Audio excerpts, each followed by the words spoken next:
আসসালামু আলাইকুম। আশা করি সবাই ভালো আছেন। আমি আজকে আপনাদের সাথে নতুন একটি ভিডিও টিউটোরিয়াল নিয়ে সামনে আসলাম। আমি বরাবরই আপনাদের সাথে নতুন নতুন ভিডিও টিউটোরিয়াল শেয়ার করে থাকি। যারা আমার চ্যানেলে অলরেডি ভিজিট করেছেন তারা দেখবেন যে আমার অনেকগুলো প্লে লিস্ট করা আছে এবং সেখানে পার্ট বাই পার্ট আলাদা আলাদা ইন্ডিভিজুয়ালি ভিডিও টিউটোরিয়াল দেওয়া আছে। আমি যখন যেটাকে নতুন কোনো কিছু শিখি সেটা আমি আপনাদের সাথে শেয়ার করি, যা হয়তো আপনাদের সেটা কাজে লাগবে। তা আজকেও তেমনই একটি ভিডিও টিউটোরিয়াল, সেটা হচ্ছে আমরা যারা ফটোশপে কিছু খুঁটিনাটি কাজ পারি তাদের জন্য মূলত, আর নতুন যারা তারাও দেখতে পারবে, অন্যরাও দেখতে পারবে, কাজে আসবে, শিখতে পারবে। কিন্তু যারা নতুন কাজ মোটামুটি কাজ পারি তাদের জন্য সেটা হচ্ছে আমরা অনেক সময় ফটো বা কোনো ফাইল আমাদের মোবাইল দিয়ে আমরা ছবি উঠাই, কারণ সবার বাসায় তো আর স্ক্যানার থাকে না। যেহেতু সবার বাসায় স্ক্যানার থাকে না, হঠাৎ করে আমার একটা ফাইল বা একটা ছবি উঠায় সেটা আরেকজনকে পাঠানো দরকার।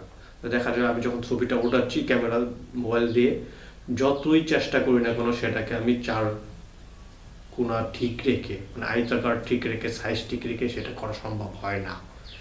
তখন আমরা সেটা একটা আনইজি ফিল করি যে পাঠালাম ছবিটা কেমন হলো, এলোমেলো হলো। তো আমরা সেটাকে কিভাবে আমরা ফটোশপে কাজ করে ঠিক করে আমরা পাঠাইতে পারি, তো সেটাই আমি আজকে আপনাদের সাথে শেয়ার করব।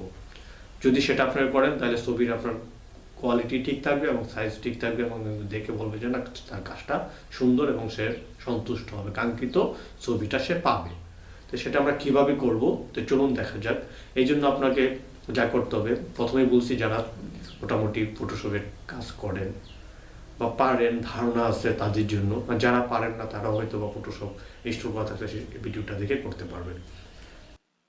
প্রথমে আমি কি করব, আপনারা দেখতে পাচ্ছেন আমার কম্পিউটারের,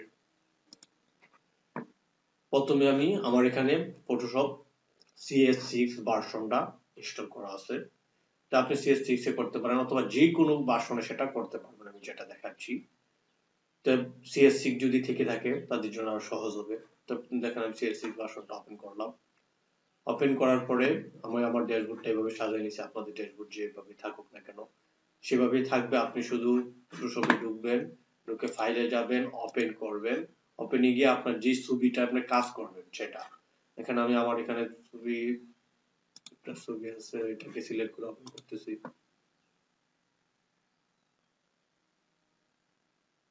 এখান থেকে করতে, অথবা ছবিটাকে আপনি সিলেক্ট করে টান দিয়ে এটা ফটোশপ ওপরে ছেড়ে দিলে তাও হবে। দেখেন আমি একটা ছবি উঠাইছি, সেই ছবিটার শুধু দেখেন ব্যাকগ্রাউন্ডের পাশে কিছু এলোমেলো জিনিস দেখা যাচ্ছে। আমি শুধু এই ব্যানারটাকে পাঠাবো, গ্রাফিক্সটা সাইডের যে ওয়াল টিনের ঘর দেখা যাচ্ছে এইটুকু আমি পাঠাইতে চাচ্ছি না।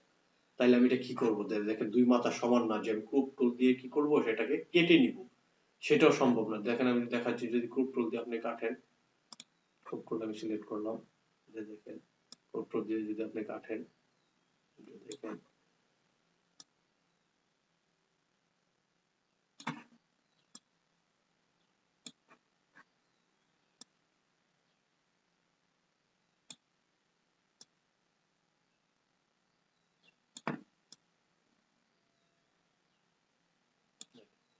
যদি আপনি ক্রপ টুল দিয়ে কাটেন তাহলে এতটুকু করা সম্ভব। দেখেন আমি ক্রপ টুল দিয়ে প্রথমে কেটে দেখাচ্ছি, কাটলাম, দেখেন ছবিটা এতটুকু হইল। তার মানে কি ছবিটাকে সঠিক সাইজে নিয়ে আসা সম্ভব হলো না, সাইড গুলা থেকে গেছে। আমি যদি শুধু ব্যানারটাকে নিতে চাই, বাইরের অংশটুকু আমি ফেলে দিব, তাহলে সেটা আমি কিভাবে করব, সেটা একাধিক ভাবে করা যায়। যদি আপনি এডিটে যান, ট্রান্সফর্মে যান, ট্রান্সফর্মে গিয়ে দেখবেন যে যে স্কিউ একটা অপশন আছে, এই স্কিউ অপশন দিয়েও সেটা আপনি করতে পারেন।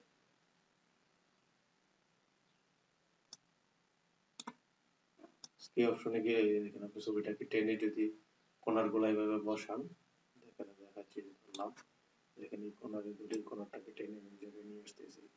আপনি, আমি আমার মতো করতেছি, আপনি আপনার মতো করবেন। এই যে দেখেন, এই যে দেখেন,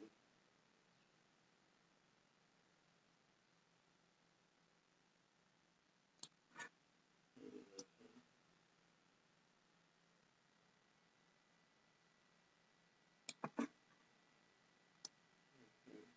এই তো টেনে টেনে কোনারে টেনে টেনে আমি এই কাজ করতেছি।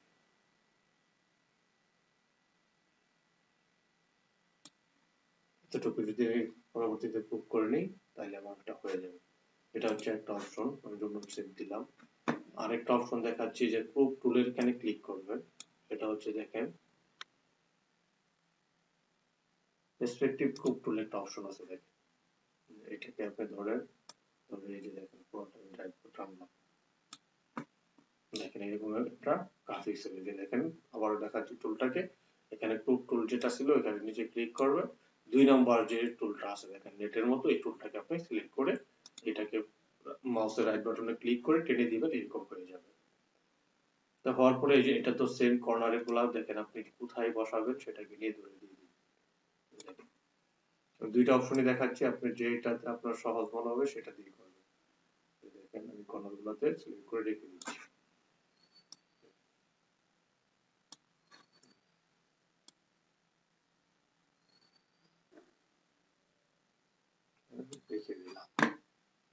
রেখে দিলাম, এখন আমি বাটনে ক্লিক করলাম, প্রুফ অফে দিলাম। দেখেন আমি সহজে কি করলাম, আমি যদি আরো বসাইতাম দ্রুত আপনার দেখাচ্ছি। দেখেন পুরা পিকচারটা আমার যেটুকু দরকার ততটুকু চলে আসছে, সাইড টাইড গুলো আমি কেটে দিয়েছি, তাহলে জিনিসটা দেখেন কত সুন্দর হয়েছে। এখন আমরা ফাইলে যাব, ফাইলে গিয়ে সেভ করে দিচ্ছি ডেস্কটপে। ধরেন জেপিজি ফরম্যাট সিলেক্ট করে আমি ডেস্কটপে কি করব, যেহেতু ওই নামে একটা ফোল্ডার আছে তাহলে আমি এটাকে রিনেম করে নিব, রিনেম করে এটাকে সেভ করে দিলাম। দেখেন একটা দেখাইলাম, দুইটা অপশন, আমার প্রথম থেকে আমার দ্বিতীয় অপশনটা আমার কাছে মনে হচ্ছে বেটার, তাই আমরা দ্বিতীয়টাতেই করবো। আরেকটা ছবি আমি দেখাচ্ছি, একটা তো করলাম, সাপোজ আরেকটা ছবি আছে এখানে, সেটা দেখাচ্ছি, একটা ফাইল বা একটা ডায়েরি। এই যে দেখেন, এটাকেও যদি আমি সাইজ করতে চাই ক্রপ টুল দিয়ে আমি করতে পারবো, আর ক্রপ টুল না দিয়ে যদি আমি সরাসরি যখন এটা দিয়ে করি, সিলেক্ট করলাম, সিলেক্ট করে ধরেন আমার এখান থেকে দরকার এতটুকু নিব, আমি এতটুকুকে সিলেক্ট করে দিলাম। এই দেখেন শুধু এই পেজটাকে আমি সিলেক্ট করব, করলাম, এই যে দেখেন আমি এটাকে এতটুকু দিব, দিলাম। এসে দেখেন আমি আবার ক্লিক করলাম, কুক করলাম, দেখেন এতটুকু আমার চলে আসছে, সাইড পড়ে গেছে। তাহলে যেটা আমরা কুক টুল দিয়ে সরাসরি পারি না, এটাকে এভাবে আমরা সহজে কি করতে পারি, ছবিটাকে গ্রুপ করে আমার কাঙ্ক্ষিত অবস্থাটুকু বা প্রয়োজনীয়টুকু আমি নিয়ে সেটাকে আমি কি করে দিতে পারি, সেভ করে দিতে পারি। সেভ করে দিলাম, দেখেন আমি এখন দেখাচ্ছি ছবি, 4টা ছবি এখানে ওপেন করতেছি, দেখেন যে কোনটা কেমন হলো। এইভাবে আমরা সহজে কি করতে পারি, এই কাজটুকু করতে পারি।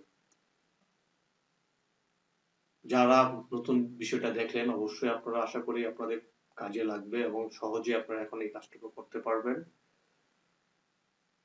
পরবর্তী ভিডিওর জন্য অবশ্যই আমার চ্যানেলটিকে সাবস্ক্রাইব করবেন, আর যারা পূর্বে সাবস্ক্রাইব করেছেন তারা লাইক ও শেয়ার করবেন, ভিডিওটি অন্যরা দেখার সুযোগ করে দিবেন। এবং আমার চ্যানেলে আরো একাধিক ভিডিও আছে, একাধিক টিউটোরিয়াল আছে, বাচ্চাদের পড়াশোনার ভিডিও আছে, ওইগুলা যার যেটা দরকার সেটা দেখবেন এবং আমার চ্যানেলটিকে আরো সামনে এগিয়ে নিয়ে সহযোগিতা করবেন, এটাই আমি আপনাদের কাছে প্রত্যাশা করি। আমরা স্ক্রিনে আবার চলে যাব, আমরা ছবির ভিউ গুলো আবার দেখবো। যে দেখেন প্রথম ছবির ভিউটা ছিল এইরকম, এটা যদি আমি একজনকে পাঠাই তাহলে কেমন দেখা যেত।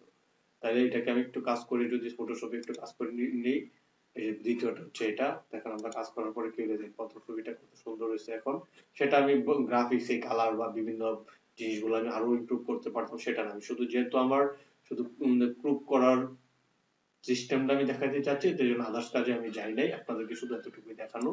এই যে দেখেন এটা কিন্তু সেকেন্ডটা, তাহলে দেখেন আমরা সহজে কি করতে পারছি, আমাদের কাঙ্ক্ষিত জায়গাটুকু প্রুভ করে নিতে পারছি এবং আঁকা বাঁকা ছবিকে আমরা সহজে এইভাবে ঠিক করতে পারি।